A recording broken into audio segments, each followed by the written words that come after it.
Kakausap lang po namin ni Attorney Michael Poa tungkol po sa budget. Ano yung nire-request po ng Office of the Vice President. So nasabihan nyo na po yung OVP. Hindi daw po pala sa kanila yon, Mr. SP. Ano po? Kung hindi direkta sa OVP ang request. Hindi ko kabisado kung hindi ko kasi kabisado kung sa kanila or sa OVP or pareho sila no? So nakuha lang namin yung letter at pinag-aralan namin na mabuti at yun. Hindi kaya. Nasabi ko nga yesterday sa aking ambush interview na dahil nga halos lahat ng kwarto sa Senado ay nakuha ng impeachment proceedings. Yung mga committee rooms namin ay ginagamit ng prosecution, ginagamit ng defense, ginagamit rin ng media. Ang natitira na lang sa amin na dalawa para gamitin sa committee rooms. Yung ginagamit para sa impeachment, libre yun. Hindi kami nagcha-charge kahit na yung kuryente, tubig at yung ibang mga basic na gastusin kami na gumagastos. Pero kailangan naman namin kumuha ng mga committee rooms sa labas. Yung pinakamalapit ay PICC. So dahil nga papasok na yung budget at alam naman natin ang budget paspasan yan. So pinag-aaralan namin ngayon yung dagdag gastos para mag-rent ng space sa PICC. Ang rent ng space hindi lang yung spasyo pagkain, logistics, sound system na tinitignan namin makakadagdag ng gastos sa mga committee hearings. And how much are you looking at the additional budget na kailangan? Tuloy-tuloy pa rin yung aming computation, Alvin, dahil nga tinitignan din namin kung nakikipagkonsulta kami sa mga senators kung gaano kadalas sila mag-hearing, yung mga LEDAC bills na tatapusin, ilan doon na matatapos at ilang beses nilang kakailanganin. Hindi lang kasi yung hearing ang kinoconduct, pati mga technical working groups, pati consultative meetings. So yung mga ganitong bagay, makakadagdag gastos at of course dagdag ng effort dahil sa labas to ng Senado. Akala ko nga po, Mr. SP, lahat ng bisita pinapakain kasi nakikita ko sa video pag may hearing, hindi ba para may waiter na nagsiserve ng mga pagkain? Akala ko lahat sagot ng Senado yon yung pinapakain.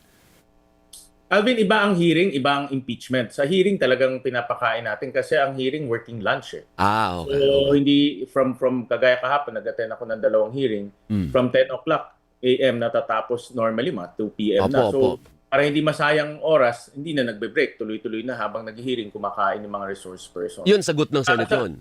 Sagot yan ng Senate.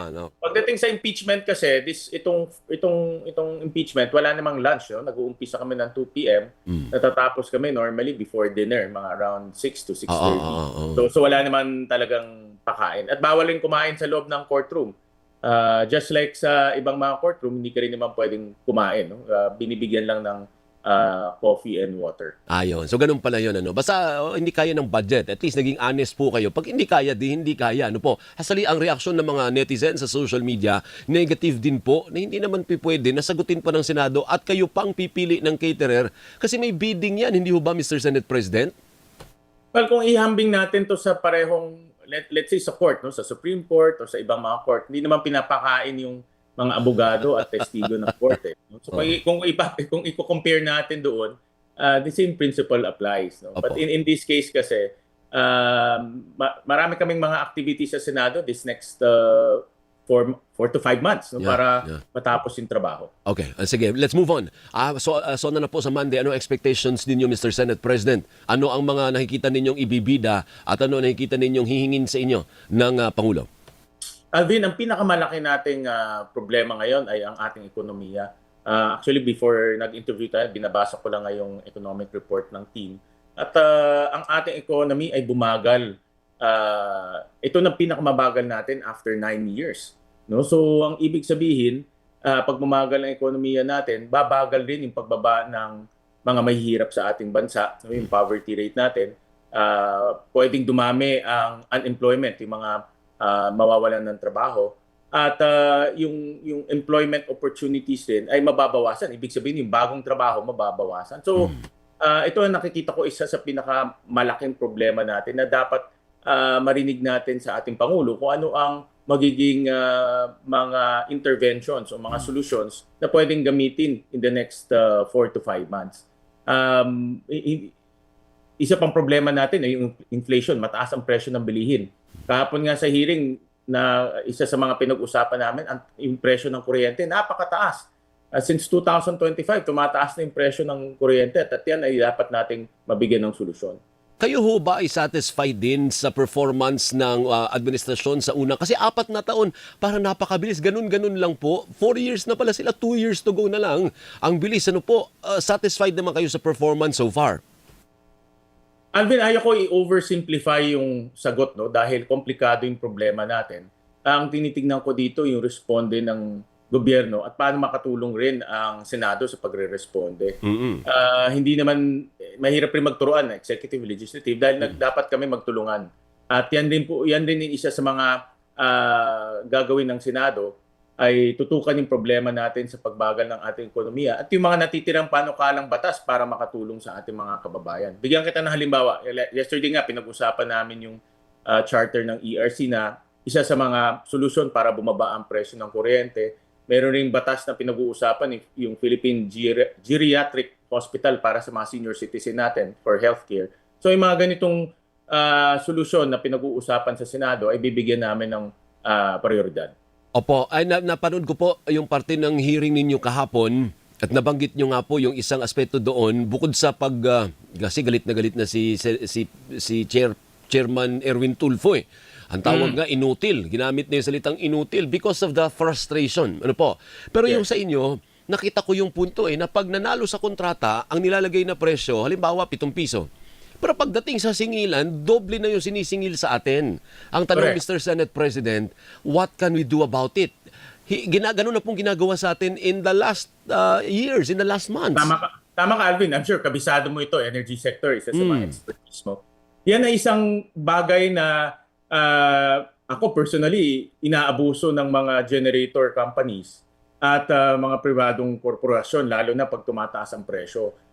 Sabi ko nga kahapon sa hearing na dapat rin naman sila kumita, wag lang umabuso. At yan ay isa sa mga bagay na sinabi namin sa ERC na bantayan mabuti yung fuel pass-through.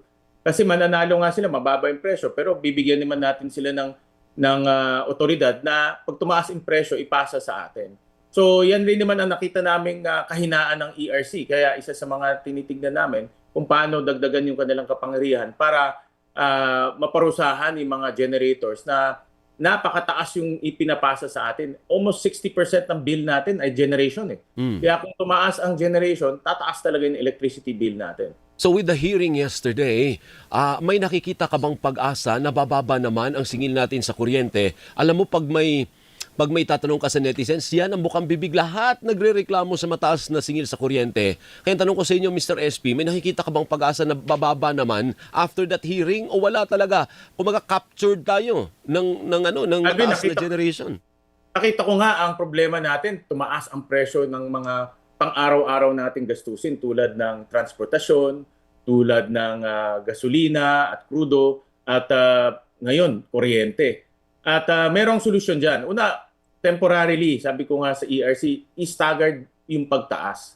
Dahil pag sinabay mo, talagang mahirapan yung mga kababayan natin magbayad at baka maputulan pa sila. No? Kaya i-staggered natin. Pangalawa, bantayan mabuti yung fuel pass-through. Kasi doon ko nakikitang may problema dahil nga katulad ng gasolina, pinapasa na lang sa atin. Pero katulad din ng gasolina, nakita natin na minsan labis-labis yung pagtaas at pagbaba naman, hindi naman nila binababa. Ganun rin, baka tingin ko nga bumababa na ngayon ang presyo ng coal o ng LNG, dapat bumaba rin ang presyo ng kuryente. Naku po, Diyos ko po, mukhang hindi ganoon. Sa MOPS ngayon, Mr. Senate President, malaki ulit yung itataas sa presyo Oo ng nga, diesel at tama ka gasolina next week. Correct, dahil parang bumalik yung giyera sa Iran. Sa Iran. So, minomonitor natin. Pero nakita ko naman magandang nangyayari sa DOE, naglalagay na sila ngayon ng price cap or ng price range. No, dahil dati walang ganun eh. At malaking bagay yan para hindi naman labis-labis yung gagawing pagtaas at mabilis yung pagbaba ng presyo. Dahil dati walang ganun eh. No, so magandang intervention naman yan dahil nga sa mga reklamo rin ng tao at ng Senado, nagkaroon na ng price range. Ganun din ang gusto natin i-apply pagdating naman sa kuryente. And to top it all, yung Meralco po, humihirit pa ng dagdag singil. Ano sa palagay ninyo, Mr. Senate President, pagbibigyan pa ba dapat ng Energy Regulatory Commission yan?